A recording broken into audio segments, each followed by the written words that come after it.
quiere decir la palabra. Entonces, le ruego el favor que vaya a Apocalipsis capítulo 5. Tiene por título, ¿cómo? El rollo y el cordero. Colóquese de pie. Vamos a leer esa palabra del Señor con voz fuerte, con voz de trompeta. ¿Dónde están los valientes aquí esta noche? Uy, están como apagados. ¿Dónde están las valientes entonces? ¿Y dónde están los valienticos? ¿Y dónde están los valientotes? Vamos a leer el capítulo 5 con esa voz de trompeta. Y leemos con la bendición del Padre y del Hijo y del Espíritu Santo. Y la iglesia dice: ayúdenme a leer todos el capítulo 5. Y vi en la mano derecha del que estaba sentado en el trono un libro escrito por dentro y por fuera, sellado con 7 sellos. Y vi a un ángel fuerte que pregonaba a gran voz: ¿quién es digno de abrir el libro y de desatar sus sellos? Y ninguno, ni en el cielo, ni en la tierra, ni debajo de la tierra, podía abrir el libro, ni aún mirarlo.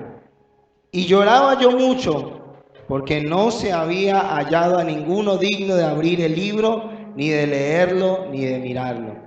Y a uno de los ancianos me dijo, no llores, he aquí que el león de la tribu de Judá y la raíz de David ha vencido para abrir el libro y desatar sus 7 sellos.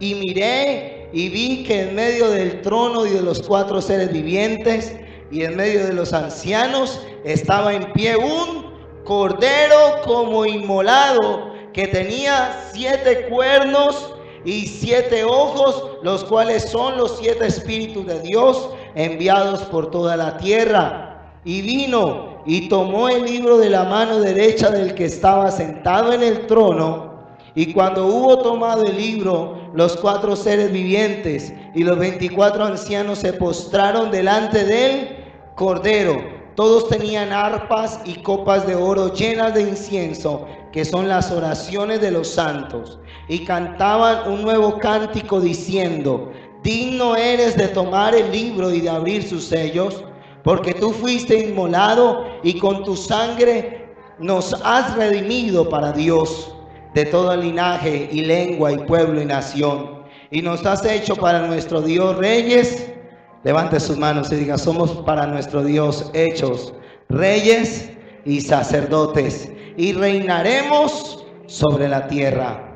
Y miré y oí la voz de muchos ángeles alrededor del trono, y de los seres vivientes y de los ancianos, y su número era millones de millones, que decían a gran voz: el cordero fue inmolado, es digno de tomar el poder, la riqueza, la sabiduría, la fortaleza, la honra, la gloria y la alabanza.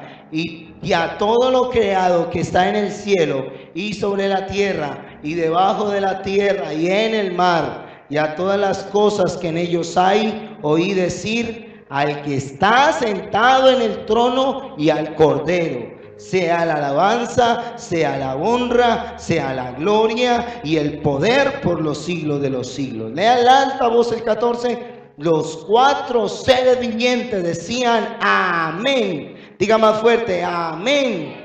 Y los 24 ancianos se postraron sobre sus rostros y adoraron al que vive por los siglos de los siglos. Amén y amén. Alguien que levante sus manos, deje la Biblia y le dé un aplauso al Rey de Reyes, al que vive por los siglos de los siglos. Amén y amén. Dele el aplauso al Señor, a su nombre. Puede sentarse. Espíritu de Dios, te pido esta tarde que tú nos enseñes y que transmitas el mensaje, la sazón, la esencia de la palabra, y que esa palabra sea revelada por tu Espíritu Santo al pueblo. Señor, despiértalos a través de tu palabra, que su espíritu se conecte con el tuyo. Por eso sujetamos en el nombre de Jesús todo espíritu inmundo, toda hueste satánica, toda herejía y toda mentira del diablo, y la enmudecemos y la atamos y la echamos fuera. Vamos, fuera en el nombre de Jesús, y declaramos la gloria de Dios, que mientras predicamos tu palabra, Señor, el hermano que vino enfermo es sanado, el reino de Dios es establecido y los demonios tienen que huir en el nombre de Jesús. Y la iglesia dice: amén y amén. Dele la gloria al Señor, al que reina por los siglos de los siglos. Amén. Hemos estado hablando acerca del reino de Dios triunfando sobre las tinieblas, y este capítulo 5 de Apocalipsis es uno de los libros, de los capítulos que más habla acerca del reino de Dios triunfando sobre las tinieblas. Comenzamos con el capítulo 5, versículo 1, y dice: y vi en la mano derecha, diga conmigo, en la mano derecha del que estaba sentado en el trono, un libro escrito por dentro y por fuera, sellado con 7 sellos. La mano derecha en la Biblia tiene un significado, por eso resalta. No es coincidencia que el Señor resaltara, en este caso el apóstol Juan, resaltaran que ese libro estaba en la mano derecha. Amén. Entonces, cuando hablamos de Dios y que Dios tenía el libro en la mano derecha de Dios simboliza algo. Levántese la suya y diga conmigo: poder y autoridad. ¿Qué simboliza la mano derecha de Dios? Poder y autoridad. Ahora les suelto una palabra hermosa que viene de parte del Señor. La Biblia dice que Él nos sacó de Egipto con mano derecha, con brazo extendido, con brazo fuerte, o sea, con poder y autoridad. Y dijo Jesús: por el dedo de Dios yo he hecho fuera a los demonios, o sea, con poder y autoridad. Y ahora dice la Biblia que esa poder y autoridad están aquí en la iglesia, están en la iglesia, porque las puertas del Hades no prevalecerán contra la iglesia. La iglesia también tiene poder y autoridad. Alguien que le dé un aplauso al Señor bien fuerte. Amén. Diga: yo tengo poder y autoridad. Yo tengo poder y autoridad. Eso es el reino de Dios, poder y autoridad. Eso es. Por eso este capítulo habla acerca del reino de Dios, porque el reino de Dios es poder y autoridad. Amén. Nadie que esté en el reino de Dios y bajo la unción de Dios estará en derrota, estará en fracaso, estará en bancarrota. No. Porque el reino de Dios es poder y autoridad. Y Jesús vino a traer el reino. Jesús dijo: arrepentíos, el reino de los cielos se ha acercado. Y si alguien tiene a Cristo, tiene en su vida el reino. Y si tiene el reino de Dios gobernando en él, tiene poder y autoridad. No para ser pisoteado, sino para pisotear. No para hacer cola, sino para hacer cabeza. Porque dice la Biblia que no seremos cabeza y no seremos cola. Por eso levante sus manos y diga: me declaro en victoria sobre la enfermedad. Vamos, usted que había venido enfermo, levante su mano derecha y me declaro en victoria sobre la enfermedad. Me declaro en victoria sobre la ruina. Me declaro en victoria sobre las tinieblas y la oscuridad. Me declaro en victoria. Declaro que Satanás no puede tocarnos, y hoy declaramos que somos más que vencedores, porque la iglesia tiene poder y autoridad. Amén. Hubieron hombres que entendieron eso, y uno de ellos fue Pablo, y estando en una cárcel dijo: todo lo puedo en Cristo que me fortalece. Y estando al borde de morir dijo: somos más que vencedores. Porque es que el que está en el reino de Dios y tiene a Cristo en el corazón tendrá poder y autoridad. Por eso, hermanos, yo no estoy de acuerdo cuando usted se declara en derrota. Cuando una persona dice: es que yo estoy enfermo, es que yo no puedo más, es que me voy a morir, es que mi hogar se acabó, es que esto, y es que las deudas me están consumiendo. No, porque es que el que tiene a Cristo tiene el reino de Dios, y el reino de Dios es poder y autoridad. Amén. Jesús dijo: venga tu reino. Es necesario que el reino gobierne en nosotros, comenzando desde nuestros pensamientos y desde nuestras palabras y desde nuestras intenciones. Porque cuando el reino gobierna nuestra boca, pues nosotros hablaremos como hombres de poder y autoridad. Amén, hermanos. Por eso es que el diablo le tiene miedo cuando alguien declara que tiene poder y autoridad. La Biblia habla de Miguel, un arcángel peleando contra Satanás por el cuerpo de Moisés. Eso está en el libro de Judas. Y dice la Biblia que ese ángel luchando contra Satanás, dice la Biblia, y le dijo: Jehová, el Señor te reprenda. Este hombre declaró palabras de poder y autoridad, y Satanás tiene que soltar y tiene que huir, porque cuando alguien declara palabras de poder y autoridad, el Señor lo respalda, porque tenemos el reino en nuestra vida, y ese reino es un reino de poder y autoridad. Amén. Levante sus manos y declare sobre sus deudas, declare sobre la miseria, sobre la pobreza, que no tiene poder sobre su vida.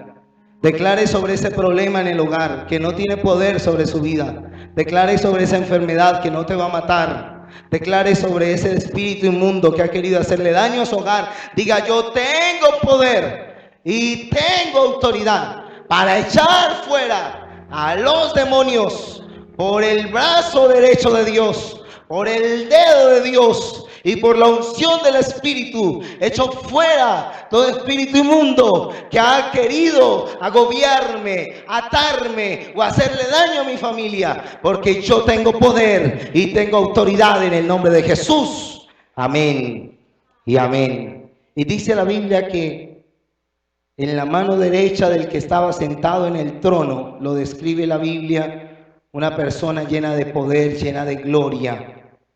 Ese anciano de días lo llama la Biblia, el que estaba sentado en el trono. Y dice: vi en la mano derecha del que estaba sentado en el trono un libro. Diga conmigo: un libro. Más fuerte: un libro. Y dice que este libro estaba escrito por dentro y por fuera y sellado con 7 sellos. Amén. Entonces, este libro del cual se refiere no está hablando del libro de la vida. Está hablando de un libro que tenía 7 sellos, y en el capítulo 6 describe cada uno de los sellos, que son juicios, que algunos de ellos ya han venido sobre la raza humana y otros de ellos no han venido todavía. ¿Entiende eso? Porque es que el libro de Apocalipsis no está contado de una manera cronológica en la historia. Hace unos días estuvimos mirando de Apocalipsis 12, por ejemplo, de la mujer y el dragón, y donde la Biblia habla muy claramente acerca de que la iglesia tenía la victoria y estaba batallando, y que ese dragón había perseguido a la iglesia y que el Señor la había guardado y la había llevado a un desierto. Entonces la Biblia no está hablando de una manera cronológica las cosas. En Apocalipsis no aparecen las cosas en un orden cronológico. Pero yo quiero que usted mire en el capítulo 5, en el versículo 1, habla de juicios, que son los sellos. Esos sellos son representados en la Biblia por juicios. Y dice, esos juicios son representados en la Biblia por sellos. Y mire lo que dice el versículo 1: y ese libro estaba escrito por dentro y por fuera y sellado con 7 sellos. Amén. Y vi a un ángel fuerte que pregonaba a gran voz: ¿quién es digno de abrir el libro y desatar sus sellos? Y versículo 3 dice que no había nadie, no había ninguno, ni en el cielo, ni en la tierra, ni debajo de la tierra. No había nadie con la autoridad civil y moral, santo, limpio y pulcro, que pudiera abrir los libros. Tenga cuidado con lo que le voy a decir. Esta fue la razón, versículo 4, por la cual Juan, estando en el Espíritu, una revelación que tiene en el Espíritu, y puede en el Espíritu subir lo que lo llama la Biblia el cielo, y en el Espíritu tener esa revelación que sube al cielo, pero estando en el cielo, dice la Biblia que empieza a llorar. Empieza a llorar, y dice que lloraba. Y la tristeza de Juan era porque ni la iglesia de aquel entonces, compuesta por Pedro, por los apóstoles, por los grandes hombres de Dios que con sus sombras sanaban los enfermos, grandes hombres de Dios, ni siquiera ellos estaban de tal manera que fueran dignos de abrir el libro. ¿Entiende eso? Entonces, si en aquel entonces yo me pongo a pensar, no estaba Pedro, no era capaz, ni siquiera digno de abrir el libro, ni siquiera Pedro, ni siquiera ninguno de los apóstoles, ni siquiera ninguno de los santos hombres de Dios eran hallados dignos. Y Juan dijo, entonces, por eso lloraba Juan, y Juan decía, entonces, ¿qué estamos haciendo nosotros? Si somos la iglesia del Señor y no somos capaces, no somos limpios todavía, de tal manera que el Señor pueda decir, usted es digno de abrir un libro. Ahora imagínese la iglesia de hoy en día. Ni siquiera la iglesia de aquel entonces había uno ni siquiera capaz, con la capacidad moral y civil delante de Dios, para abrir ese libro. Entonces, ahora ahí es donde viene con razón la palabra que el justo con dificultad se salva. O sea, no nos salvamos con honores, sino con dificultad, raspando. ¿Entiende eso? Entonces, por favor, que esta palabra nos sirva a nosotros para afirmarnos más con el Señor. Porque la iglesia hizo llorar a Juan y estaba teniendo una revelación, y en esa revelación Juan pone a llorarse. Se pone a llorar y dice, pero ¿cómo es posible que ni la iglesia, ni uno, ni siquiera esté tan bien delante de Dios como Él quiere que estemos? Y ese mensaje viene a la iglesia de hoy en día. ¿Cómo está la iglesia del Señor? ¿Cómo está la iglesia del Señor? No sabemos. No sabemos. Porque si la iglesia de aquel entonces no había ni siquiera uno digno de abrir ese libro, la iglesia de aquel entonces, que era unida, ¿sí se acuerdan? Que era una iglesia que proclamaba la gloria de Dios. Entonces, ¿qué está pidiendo el Señor de nosotros hoy? Diga conmigo, más. Eso es lo que está pidiendo el Señor de nosotros hoy, más. Más de nosotros. Más de nosotros. Hablamos el sábado en el ayuno. Somos un vehículo que va a una velocidad muy despacio, pero ese vehículo puede dar más, puede alcanzar mucho más. Y Dios quiere que nosotros demos más para la gloria de Él. Usted puede levantar sus manos y decirle, Señor, yo quiero darte más de mi vida. Dígale, yo quiero desarrollar mi potencial a lo máximo para la gloria tuya. Y dígale, Señor, yo quiero servirte y amarte y andar en excelencia, de tal manera que tú puedas hallar aquí en la tierra un hombre limpio y santo para ti. Señor, hoy en día donde el mundo se ha corrompido, Dios quiere gente santa. Y como Pablo le dijo a Timoteo, pero tú sé diferente. Levante sus manos y dígale, ayúdame, Señor. Ayúdame, Señor. Y dice el versículo 5, y uno de los ancianos me dijo, no llores. Viene aquí una alegría para Juan. He aquí el león de la tribu de Judá, la raíz de David, ha vencido. Diga conmigo, para abrir el libro y desatar sus 7 sellos. Había uno, ¿cómo lo llama la Biblia? ¿Y qué más? A ver, yo quiero que lo lea, versículo 5.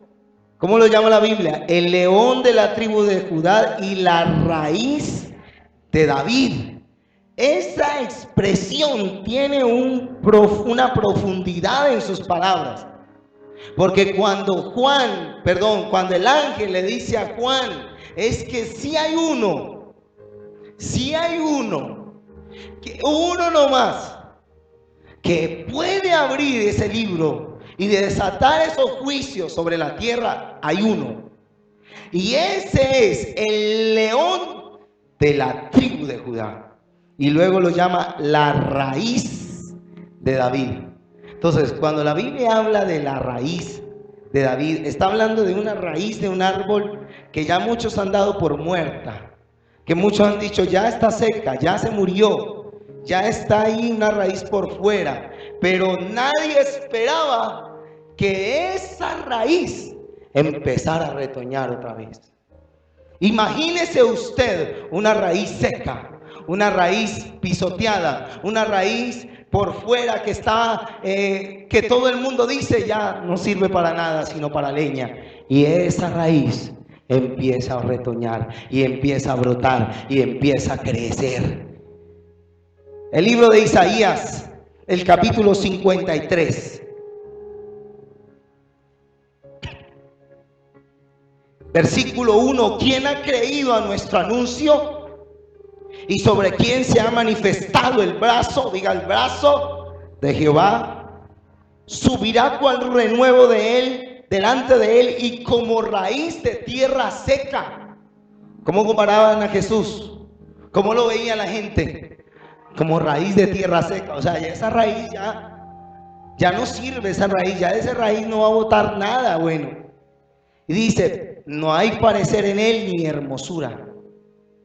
Pero ¿qué va a pasar con esa raíz? Versículo 4, ciertamente llevó él nuestras enfermedades y sufrió nuestros dolores, y nosotros le tuvimos por azotado, por herido de Dios y abatido, mas el herido fue por nuestras rebeliones, molido por nuestros pecados, el castigo de nuestra paz fue sobre él, y por su llaga fuimos nosotros curados.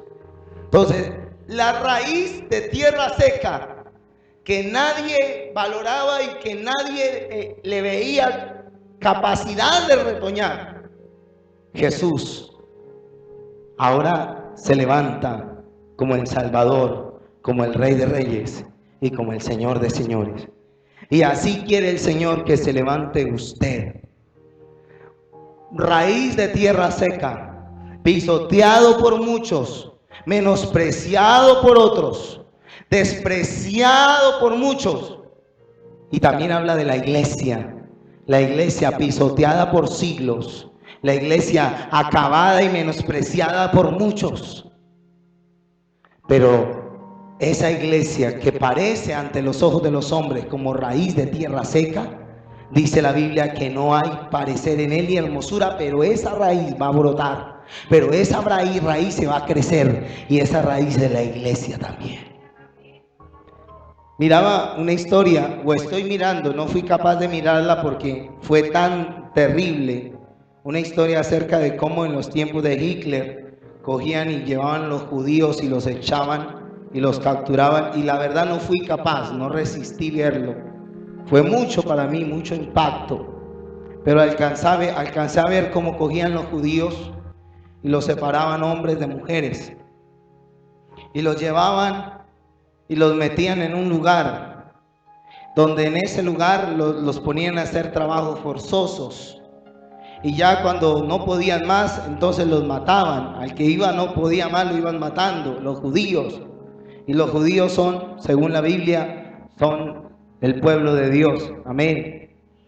Y me impresionaba ver cómo los niños los separaban de sus padres, mujeres a un lado, hombres a otro, niños aparte. Y entonces les decían a los niños, los vamos a llevar a que se den una ducha. Y los llevaban a cámaras de gases, y allá metían los niños para que se murieran. Y las mujeres ancianas las mataban también.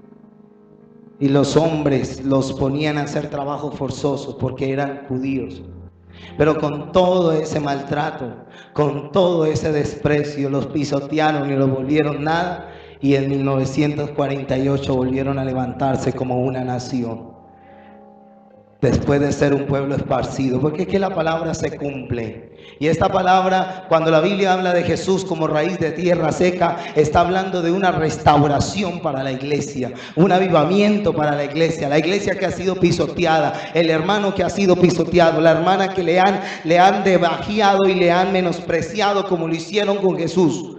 El Señor dice que esa raíz se va a levantar y un día va a pelear por nosotros, y lo está haciendo ya. Entonces así quiere el Señor que se levante la iglesia, porque la iglesia no se puede quedar en el suelo. Por eso el Señor promete a través del libro de Joel en el capítulo 2, y después de esto derramaré mi espíritu sobre toda carne.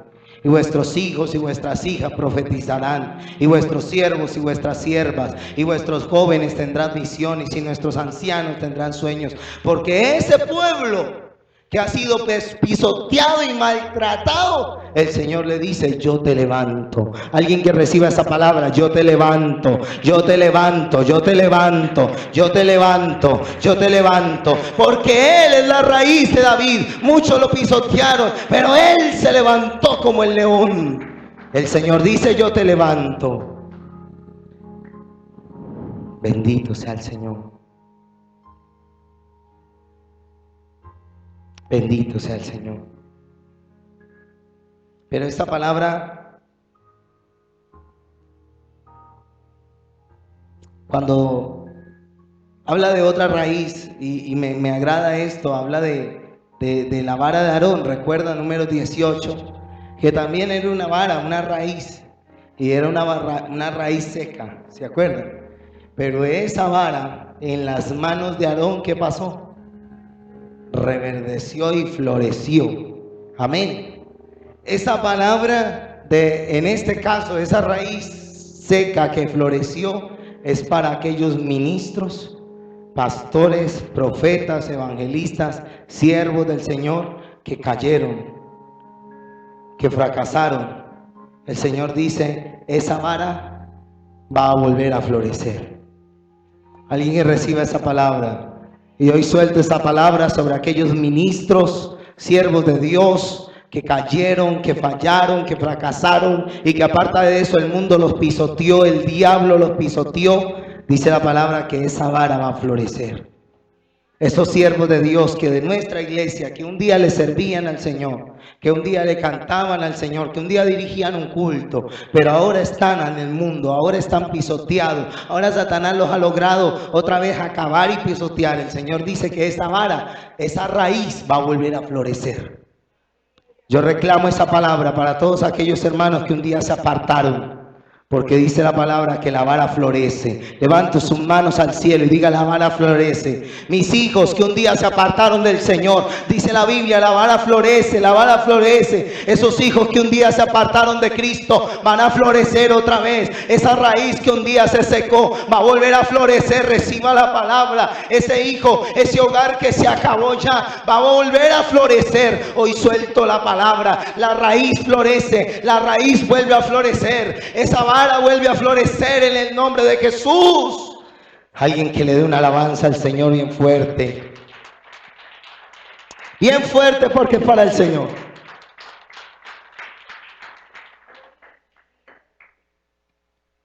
Y uno de los ancianos me dijo: no llores. He aquí el león de la tribu de Judá, la raíz de David, ha vencido para abrir el libro y desatar sus sellos, sus 7 sellos. Y miré, versículo 6, léalos conmigo. Y miré, y vi que en medio del trono y de los 4 seres vivientes, y en medio de los ancianos, estaba en pie un cordero como inmolado, que tenía 7 cuernos y 7 ojos, los cuales son los 7 espíritus de Dios enviados por toda la tierra. Yo quiero hacer un recorderis. La semana pasada le enseñé acerca de los 4 seres vivientes que está nombrando ahí. Están en Apocalipsis 4, ¿recuerdan? ¿Cuál es el primer ser viviente? Levante su mano y acuérdeme, ¿cuál es el primer ser viviente? El que es semejante a un león. Muy bien. ¿Y qué representa? El poder de Dios también.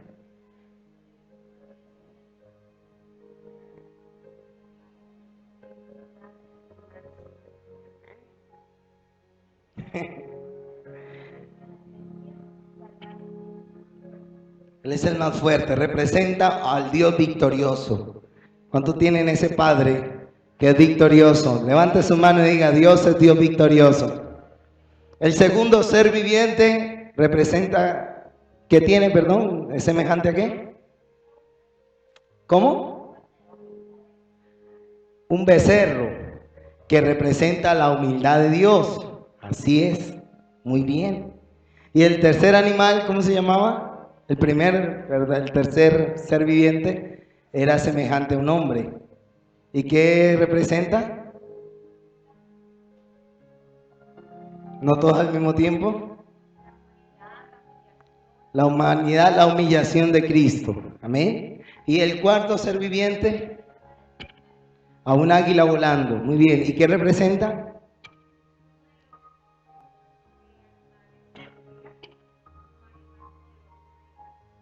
De las aves. ¿Pero qué más hablábamos acerca del águila? Muy fuerte, sí.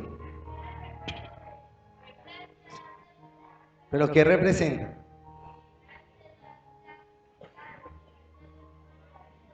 ¿Cómo? Repítalo. La ansiedad de Dios para salvar. La velocidad de Dios, el afán de Dios en salvar al hombre. Amén, hermanos. Y dice la Biblia que los 4 seres vivientes, versículo 6, y dice que los 4 seres vivientes y los ancianos, los 24 ancianos, dice que estaban en pie, y un cordero como inmolado, que tenía 7 cuernos y 7 ojos, los cuales son los 7 espíritus de Dios por toda la tierra. ¿De qué cordero está hablando? ¿De qué personaje está hablando? De Jesucristo. Y dice que tenía 7 ¿qué? Dígalo sin miedo, 7 ¿qué? 7 cuernos. Porque es que siempre hablamos de cuernos y la gente se aterra cuando habla de cuernos, ¿sí? Pero ¿qué representa en la Biblia el número 7? Porque es que aparece en un solo versículo 3 veces el versículo 7.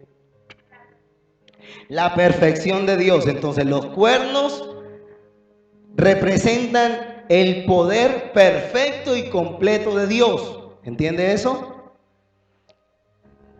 Los 7 ojos representan la visión y conocimiento perfecto de Dios. Amén. Y los 7 espíritus de Dios representan al Espíritu Santo en acción. Amén. Que hace 8 días hablamos de eso.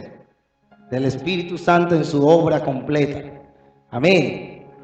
Y dice el versículo 6: y miré y veía en medio del trono y de los 4 seres vivientes y en medio de los ancianos estaba en pie. Diga conmigo, en pie. ¿Cómo lo dejaron los hombres? ¿Cómo lo dejaron los hombres? ¿Cómo lo dejaron los hombres? Inmolado. ¿Cómo lo dejaron los hombres? Muerto. Pero ¿cómo estaba aquí? Diga, en pie. ¿Dónde lo dejaron los hombres? En una tumba, tirado ya muerto. Pero ¿cómo estaba aquí? Diga, en pie. ¿Y cómo quiere el Señor que esté la iglesia? En pie. ¿Cómo tiene que estar el pueblo de Dios ante las adversidades y los problemas? En pie. Porque usted y yo somos imitadores de Cristo. Entonces, ¿cómo tenemos que estar nosotros?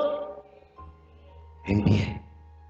Y dice la palabra que ese cordero que los hombres mataron ahora está aquí en pie. Representa que está venciendo. No, la muerte no lo pudo acabar a él.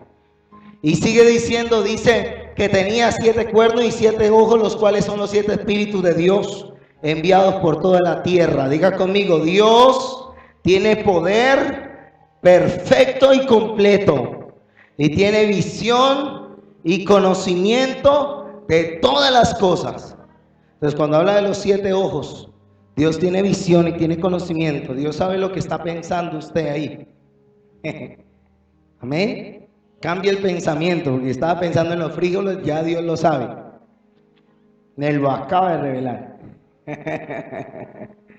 Dios sabe todo lo que usted está pensando. Dios sabe lo que usted piensa. Alguien me preguntó una vez, pastor, ¿es verdad que Dios conoce mis pensamientos? Y le dije sí, y se asustó. Yo no sé por qué. Quedó aterrada cuando le dije, Dios conoce los pensamientos. Dijo, uy, no diga, qué vergüenza.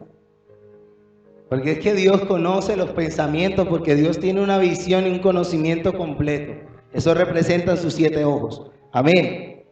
Pero mira lo que sigue diciendo en el versículo 7. Y vino y tomó el libro de la mano derecha del que estaba sentado en el trono. Me agrada esto, porque aquí ya está hablando de cuántas personas. De 2. Uno que está sentado en el trono, anciano de día, lleno de gloria. Y ahora viene un cordero como inmolado, con 7 cuernos, con 7 ojos. Y uno dice, pero ¿cómo así? Está hablando de Cristo. Pero mire lo que representa esto, ¿sí? Y dice que ahora toma del que está sentado en el trono. El único que podía tomar ese libro era Jesús. Y ahora toma del que está sentado en el trono, toma el libro. Ya no lo tiene en la mano, pero cuando ese libro está en las manos, mire la fiesta que se desata en el cielo. Versículo 8. Y cuando hubo tomado el libro, los 4 seres vivientes y los 24 ancianos se postraron delante del Cordero. Todos tenían arpas y todos tenían copas, diga conmigo, copas de oro, llenas de incienso. Dígalo más fuerte, copas de oro llenas de incienso, que son, dígalo más fuerte, las oraciones, diga suyas, diga mías. Ahora dice la palabra que esos 24 ancianos y esos 4 seres vivientes ahora no tenían las manos vacías.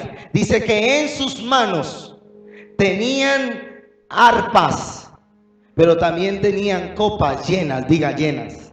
Me gusta ese término. No estaban vacías, estaban llenas. ¿Llenas de qué? Llenas de oro no. Copas de oro llenas de qué? Diga de incienso. ¿Qué representaba en el Antiguo Testamento el incienso? Se utilizaba en la adoración a Dios. Y el incienso era aromático, era perfume, llenaba el lugar. Cuando el sumo sacerdote una vez al año podía entrar al lugar santísimo, antes de entrar, él tenía que cumplir con una serie de sacrificios. Y cuando llegaba allá, antes de entrar, de tener contacto directo con el lugar santísimo, él metía la mano y en su mano llevaba un incensario y empezaba a moverlo, y ese incensario botaba un olor y botaba un humo aromático, y empezaba a llenar ese lugar, y hasta que ese lugar no estaba lleno de humo, él no podía entrar. Y cuando ya había llenado ese lugar santísimo, donde Dios estaba ahí, lo había llenado de humo, ahora sí podía entrar. Pero entre el sumo sacerdote y Dios había una cortina de humo. Era el incienso. Y cuando Dios olía ese incienso, ese lugar descendía y era lleno de la gloria de Dios. Y salía de ahí y llegaba al pueblo ese hombre con una buena noticia, y es que Dios nos ha perdonado un año más. Este año vamos a tener nuevas misericordias de Dios. Que del poder que tiene la oración de los santos, la oración tuya tiene un poder impresionante. Que por la oración que usted hace a Dios en este lugar, o en su casa, o en el trabajo, usted está haciendo que la misericordia de Dios se mueva. Y si usted lee el libro de Números, el capítulo 16, en adelante el versículo 32, una terrible tragedia. Primero se rebeló Coré con 250 principales del pueblo, número 16. Y se rebelaron contra Moisés, y Dios envía castigo y los consume. Al otro día, el pueblo le dice a Moisés: tú mataste al pueblo, tú estás matando al pueblo. Y dice la Biblia que Dios se enoja, su gloria desciende y empieza a traer mortandad al pueblo. Pero en ese momento, número 16, en ese momento, Moisés corre rápido donde Aarón y le dice a Aarón: Aarón, prepara el incensario. Y empieza a moverlo y a ofrecer adoración a Dios con ese incensario. Y la Biblia dice que Aarón sale corriendo, prepara el incensario y empieza a moverlo. Y dice la Biblia que la mortandad se detuvo. 14.700 personas murieron. Pero todo se detuvo, la muerte se detuvo cuando alguien movió el incensario.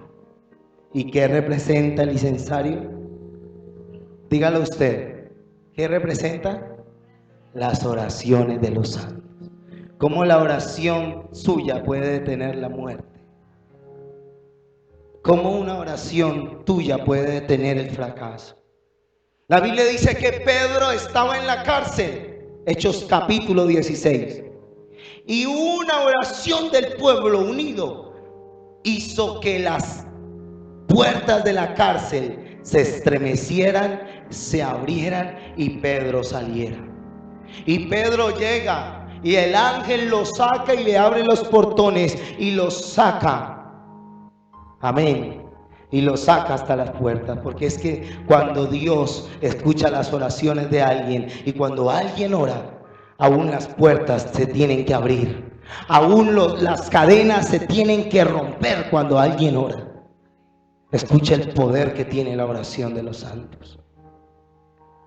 Padre Celestial, yo levanto mi oración delante de tu presencia, Señor, porque consciente de que nuestra oración es incienso delante de tu presencia. Hoy quiero adorarte, pero también declarar por medio de la oración que los poderes antagónicos de las tinieblas, las trampas y artimañas del enemigo se tienen que detener en el nombre de Jesús. Neutralizamos todo poder antagónico de las tinieblas y declaramos que por la oración de los santos los demonios tiemblan. Por la oración de los santos los infiernos se estremecen. Por la oración de los santos Satanás huye y suelta lo que se ha robado. En el nombre de Jesús. Y la iglesia dice amén. Y denle un aplauso al Señor bien fuerte. A su nombre. Y como la oración es un incienso que sube al Señor. Por eso ahí en la cartelera pegué hoy un letrero que yo quiero que alguien vaya hasta allá y lo lea, porque es que no alcanzo a leerlo. Llévese el micrófono y yo quiero que lo lea, hermana.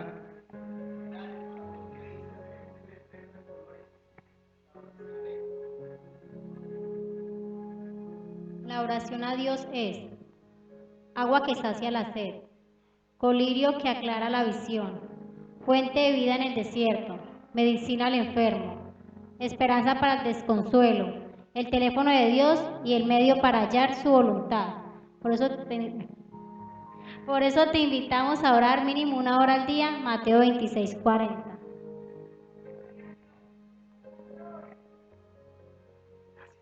La oración es ¿qué? Diga colirio que aclara los ojos. ¿Qué más es la oración? Fuente que, agua que sacia la sed. ¿Qué más es la oración?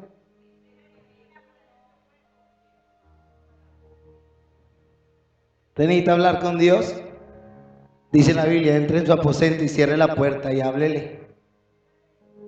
Nos enseña a encontrar y a entender la voluntad de Dios. Por eso estoy haciendo una campaña de invitar a la gente a la oración. La semana pasada empecé a invitar a la iglesia y hoy lo invito a usted a que oremos mínimo 1 hora diaria. Sea en la madrugada, sea en la noche, sea en la tarde. Pero es que yo oro todo el día, eso se respeta, ¿sí? Pero hay un tiempo donde usted lo va a sacar netamente para hablar tú a tú con Dios. Yo no sé cuántos se van a comprometer con eso. Yo ya empecé. ¿Quién más ya? ¿Y quién más se va a comprometer a esa diaria hora de oración? 1 hora así sea lo más mínimo que usted pueda orar. ¿No más? ¿Quién más se va a comprometer? Y levante la mano los que ya se comprometieron con esa hora. Padre que estás en los cielos, en el nombre de Jesús. Declaro, Señor, que no pasará un día sin que podamos cumplir con ese compromiso. Que tú nos vas a inquietar en la tarde, en la noche o en la madrugada. Que no nos acostemos, Señor, y que no nos levantemos sin haber cumplido con ese compromiso. Padre Celestial, en el nombre de Jesús de Nazaret, yo declaro que convertirás a este pueblo a un pueblo de oración y de clamor y de búsqueda. Señor, que seremos una iglesia que llene esos incensarios llenos de incienso. Que los llenemos en el nombre de Jesús con nuestras oraciones. Dígale, Señor, ayúdame, porque a través de la oración, levante su voz y diga, veré tu gloria. Diga, veré tu gloria. Veré tu gloria, Señor. Amén y amén. Y sigue diciendo el versículo 9. Y cantaban, aparte de que tenían un incensario, también dice la Biblia que tenían arpas. 2 cosas tenían, amén. 2 armas que Dios le da a la iglesia, diga conmigo, incensario y el arpa. Entonces, lo uno representa la oración y lo otro representa ¿qué? Dice, y cantaban a Dios. Entonces, son dos armas que por generaciones han peleado a favor de la iglesia: la oración y la alabanza. Para el pueblo de Israel era tan importante la alabanza que antes de salir a una guerra alababan a Dios, así estuvieran temblorosos del miedo, pero alababan a Dios. Era para ellos tan importante la alabanza que un hombre judío le puso a su hijo Judá. ¿Se acuerdan? ¿Quién fue? Jacob. Le puso a uno de sus hijos Judá. ¿Qué significa Judá? Dígalo. Alabanza. Dos armas que Dios le da a la iglesia. Y hemos mirado a través de Apocalipsis varias. Hace unos días, hablando de la mujer y el dragón, hablamos de la sangre de Cristo y de la palabra. Amén. Armas que Dios le da a la iglesia. Apocalipsis 12:11. Y ellos le han vencido con la sangre del cordero y con la palabra del testimonio. Y ahora aquí aparecen otras dos. Y es la adoración y la alabanza. Amén. Versículo 9. Y cantaban un nuevo cántico diciendo: digno eres de tomar el libro y de abrir sus sellos, porque tú fuiste inmolado y con tu sangre nos has redimido para Dios, y de todo linaje y lengua y pueblo y nación. La palabra redimir significa pagar un rescate. Amén. Entonces, la palabra redimir, porque dice la Biblia y nos ha redimido, quiere decir que Jesús pagó con su muerte un rescate para liberar a aquel que estaba secuestrado. Amén. Por eso hoy declaramos que cualquier persona, levante su mano derecha y declare esta palabra profética conmigo esta noche, que cualquier persona, que en cualquier lugar de Colombia, en cualquier montaña, en cualquier selva, que haya una persona atada con cadenas, privada de su libertad, en el nombre de Jesús declaramos que es redimido. Declaramos que es redimido por la sangre del Cordero. En el nombre de Jesús, donde quiera que haya una persona cautivada, en cautiverio, en el nombre de Jesús las cadenas se rompen. En el nombre de Jesús las personas son libertadas. En el nombre de Jesús esa persona es libre porque Cristo lo redimió. En el nombre de Jesús de Nazaret para Dios. Y declaro en el nombre de Jesús que todo cautiverio se rompe y que nuestra familia no será cautiva para Satanás, sino que Dios los ha libertado, Dios los ha redimido a precio de sangre. Alguien que diga amén, alguien que alabe el nombre del Cordero de Dios. Amén. Toda cadena, toda cárcel se tiene que abrir en el nombre de Jesús. Dice, y con su sangre nos ha redimido. Yo entendí esta palabra. Y esta palabra nos confronta, porque una de las cosas que más Satanás utiliza hoy en día es el pecado para acusarnos. Yo hice, yo fui. Amén, ¿entiende eso? Yo hice esto, Dios no me ha perdonado porque yo fui esto, porque yo hice lo otro. La Biblia dice que Dios nos redimió. Amén. Y si usted lee el libro de Miqueas, capítulo 7, verso 20, dice que Dios como tú que perdona la maldad y olvida el pecado del remanente. Entonces Dios, diga, perdona y olvida. Entonces cuando yo entendí esta palabra, dije, Satanás mentiroso no volverá más a atormentarme por mis pecados. Fallé, ofendí a Dios, pero Él me redimió. Por eso Satanás no puede recordarte qué fuiste, es que hiciste. Es que en el pueblo todo el mundo lo sabe. No importa. No importa. Que el pueblo conozca, que el pueblo sepa lo que hiciste. No importa. La Biblia dice que el Señor te redimió. Y dice que delante de ellos te levantará el Señor. Para que vean que sobre ti resplandece el rostro del Señor. Y sigue diciendo, escuche esto precioso que viene. Y nos ha hecho para nuestro Dios reyes y sacerdotes, y reinaremos sobre la tierra. Entonces la Biblia está hablando en este pasaje de que Cristo va a reinar con la iglesia. De que cuando Cristo venga en el milenio y cautive a Satanás por 1000 años, va a reinar con la iglesia. La iglesia va a reinar con Cristo. Amén. Pero la iglesia del Señor no será reinada por Satanás. La iglesia del Señor no será reinada por la desgracia. Diga conmigo, reinará. Levante sus manos y diga, reinaremos. Diga, mas no seremos reinados por el pecado. No seremos reinados por la inmundicia. Porque el reino de Dios reina en nosotros. Y nosotros reinaremos con Cristo. Y sigue diciendo, y miré y oí la voz de muchos ángeles. Diga conmigo, muchos ángeles alrededor del trono. Y de los seres vivientes y de los ancianos. Y su número era, diga, ángeles. Y eran millones de millones. Diga, Señor, envía a esos ángeles con espadas encendidas a cuidar a mis hijos.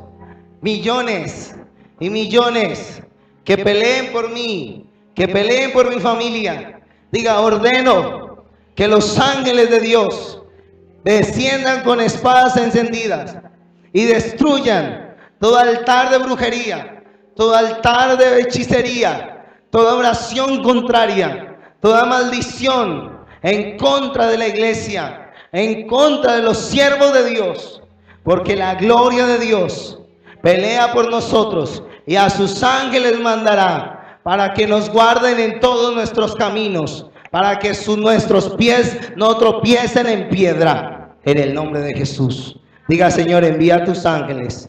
Señor, envía a tus ángeles alrededor de la familia.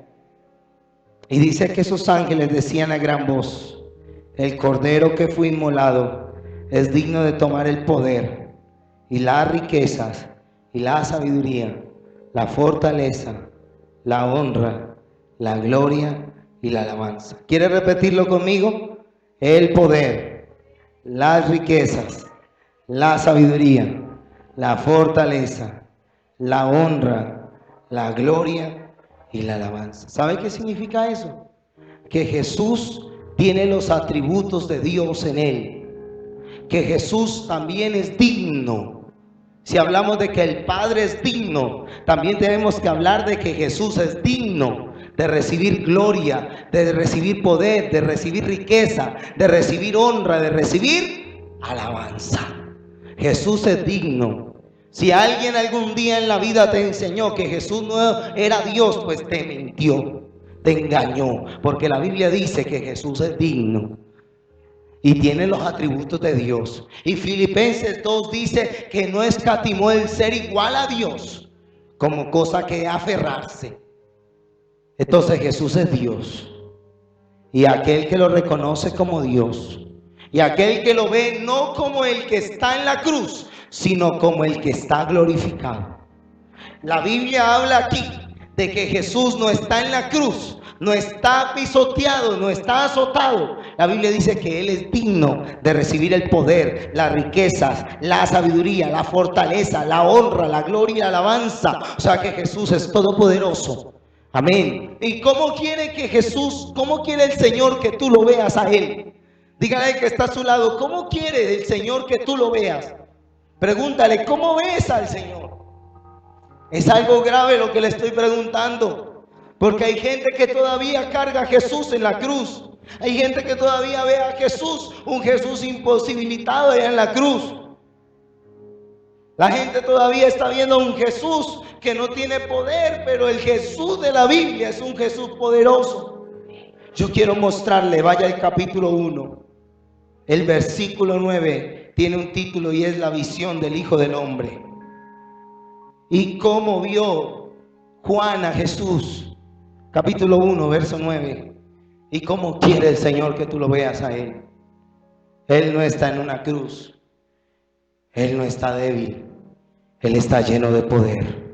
Levante su voz y diga, Él está lleno de poder. Dice el versículo 10, yo estaba en el Espíritu en el día del Señor, y oí detrás de mí una gran voz como de trompeta que decía, yo soy el Alfa y la Omega, el primero y el último. Pero yo quiero que se detenga ahí, porque es que el alfa y la omega tienen un significado en la Biblia. El alfa y la omega son la primera y la última letra del abecedario griego. Quiere decir que Jesús es el primero y el último. Eso quiere decir alfa y omega. Primera y última letra del abecedario griego, queriendo decir primero y el último. Y dice, el primero y el último, escribe en un libro lo que ves y envíalo a las 7 iglesias. Tienes que ver, levante sus manos, diga, yo tengo que ver a Dios, porque así se lo voy a mostrar a los demás. Como tú veas a Dios, como tú veas a Jesús, vas a ver, lo vas a poder mostrar a los demás en tu vida. Y mire lo que dice el versículo 12, y me volví para ver la voz del que hablaba conmigo, y vuelto, ¿qué vio? 7 candeleros de oro, 7 candelabros de oro. Siga leyendo. Y en medio de los 7 candeleros, a uno semejante al Hijo del Hombre, vestido de una ropa que llegaba hasta los pies, y ceñido por el pecho con un cinto de oro. Su cabeza y sus cabellos eran blancos como blanca lana, como nieve, sus ojos como llama de fuego, y sus pies semejantes al bronce bruñido, refulgente como en un horno, y su voz como estruendo de muchas aguas. Entonces, primero habla de los cabellos, diga conmigo, cabellos y ojos. Esos cabellos y ojos están hablando de la eternidad de Dios. ¿Cómo es posible que sus cabellos y sus ojos permanecen intactos? Está hablando de la eternidad de Dios. Amén, hermanos. Pero también dice en el versículo 12, y dice que tenía 7 candeleros de oro. Esos 7 candeleros de oro representan las 7 iglesias. Amén. Representan la iglesia como tal. Amén. Más abajito vamos a ver que habla de 7 estrellas también, que representan a los pastores de esas iglesias. Entonces los 7 candeleros representan las 7 iglesias, y las 7 estrellas representan los pastores de esas iglesias. Amén. O sea que cada iglesia tiene pastor. Amén. Amén. Gloria al Señor. Y esos pastores para Dios son, diga, estrellas. Estrellas, eso es lo que dice la Biblia. Y sigue diciendo, escuchen muy bien, versículo 14, y su cabello y su cabeza y sus cabellos eran blancos como blanca lana, como nieve, sus ojos como llama de fuego. Siga leyendo, versículo 15. Y sus pies semejantes a ¿qué? Al bronce bruñido. Sus pies eran semejantes al bronce. Vamos en el versículo 15. El bronce significa la inmutabilidad y omnipotencia de Dios. ¿Usted qué está notando? ¿Qué significa el bronce? La inmutabilidad. Diga conmigo, Dios es inmutable. ¿Sabe qué significa inmutable? No cambia. Dios es el mismo ayer, hoy. Dios no cambia. Él es inmutable. Amén. ¿Y qué más significa el bronce? Su omnipotencia. Él es omnipotente. O sea que Cristo es omnipotente. Si alguien pensó que era poderoso, pero no todopoderoso, se equivocó. Porque el bronce representa la omnipotencia de Dios. Y aquí está hablando de Cristo. Amén. Yo quiero que por un momento usted cierre sus ojos allí donde está y divise al Señor. El Señor, no el que está en la cruz, porque todavía muchos lo vemos allá. Él no está en la cruz. Dice que sus ojos representan llamas de fuego, esa gloria del Espíritu Santo. Y ahora dice la Biblia también que tiene una espada que sale de su boca, y esa espada representa la palabra de Dios. Y dice la Biblia que tiene 7 estrellas. Y dice la Biblia que está frente a 7 candeleros de oro. Y que sus pies son semejantes al bronce bruñido. Jesús no está en derrota. Jesús es todopoderoso. Y dígale, Señor, yo quiero verte como te vio Juan. Yo quiero verte en mi vida. Yo te estoy pidiendo hace muchos días, yo quiero que te reveles a mí, como te revelaste a Juan, Señor, de una manera omnipotente, de una manera gloriosa, que esta iglesia sea testiga de un Dios todopoderoso, del poder de Dios, de un Dios que rompe la muerte, un Dios que traspasa los infiernos, un Dios que vence la muerte, un Dios que no puede, Satanás no pudo vencerlo, la muerte y el Hades no pudieron retenerlo. Un Dios todopoderoso. Y levántese de la silla en esta tarde y vamos a levantar un clamor y vas a decirle: Señor, déjame ver tu gloria, déjame ver tu gloria. Vamos, levante su voz y dígale: déjame ver tu gloria, y pelea a favor de mi familia. Satanás ha querido derrotar tu familia, Satanás ha querido cautivarlo, pero ahí está Jesús mostrándose tal como Él es, un Jesús todopoderoso, un reino poderoso y inmenso y grande y gigantesco es el reino de Cristo, un reino todopoderoso, un reino sublime. Hay otros en el mundo entero que están haciendo guerra contra Jesús a través de impedir la palabra, a través de impedir la predicación de la palabra, pero hoy yo te declaro que ese reino se va a extender en tu familia, que ese reino, el reino de los cielos, la palabra de Cristo llegará a tu familia, el reino se extenderá y mi familia y yo estaremos un día contados entre esos millares y millares de ángeles y de santos que adoran y que adoran y que adoran al Rey de Reyes y Señor de Señores. Diga: mi casa y yo te serviremos, mis hijos y yo te adoraremos. Hoy se los arrebato a las tinieblas, hoy se los arrebato a la muerte, hoy se los arrebato a los vicios. Vamos, toma poder de Dios, poder y autoridad, poder y autoridad, poder y autoridad. Dice Marcos capítulo 10 versículo 1, y Él nos ha dado poder y autoridad. Él es poder y autoridad. Arrebata a tu esposo para Cristo. Dígale: Satanás, suéltalo, te lo ordeno, suéltalo, te lo ordeno. El Señor te reprenda, el Señor te reprenda. Espíritus inmundos que se habían robado los hijos, que los estaban llevando por mal camino, suéltalos ahora, te lo ordeno. Y la sangre de Cristo cubre la iglesia. Vamos, la iglesia defendiendo su familia, la iglesia defendiendo su familia. Pon ángeles, Padre, millares de ángeles alrededor de la familia, millares de ángeles alrededor de los hijos, millares de ángeles. Dígale: Satanás no tiene potestad sobre mi familia. Abra su boca y declárelo. Él no tiene potestad sobre nuestra familia. Él no tiene potestad. Él no tiene potestad. Ahora mismo el Señor lo reprenda. Y declaro sanidad, declaro liberación sobre los enfermos. Declaro que la mano de Dios se pone para sanar. Usted que había venido enfermo, levante sus manos y reciba sanidad, hermana Aide, reciba sanidad, hermana Carmen, y todos los que habían venido enfermos, reciba sanidad, porque hay poder, hay autoridad en el nombre de Cristo. Los demonios huyen, las cautividades se rompen, ese dolor, el de la cabeza constante y fuerte, ahora se va de tu vida, porque el poder de Dios es más fuerte sobre la enfermedad. Es poderoso, es poderoso. Ahora se rompe la cautividad de la enfermedad, ahora se rompe toda atadura.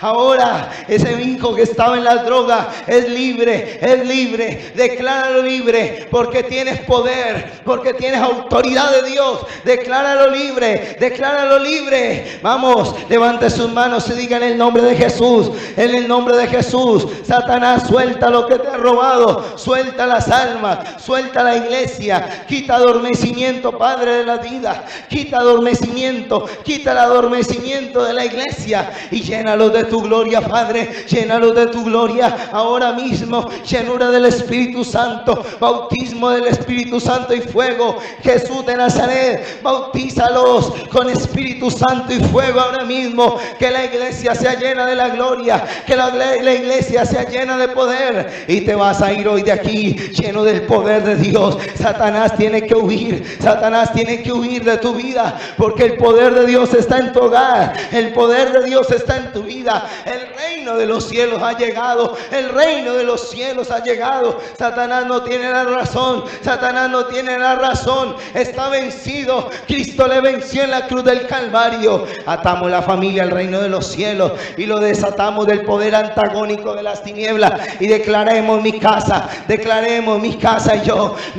y yo serviremos al Señor. Mi casa y yo serviremos al Señor. Vamos, declarémoslo esta tarde. Mi casa y yo serviremos al Señor. Mi casa y yo serviremos al Señor. Levante sus manos y diga: mi casa y yo serviremos al Señor. Mi casa y yo serviremos al Señor. Dale el aplauso fuerte a Cristo, a su nombre.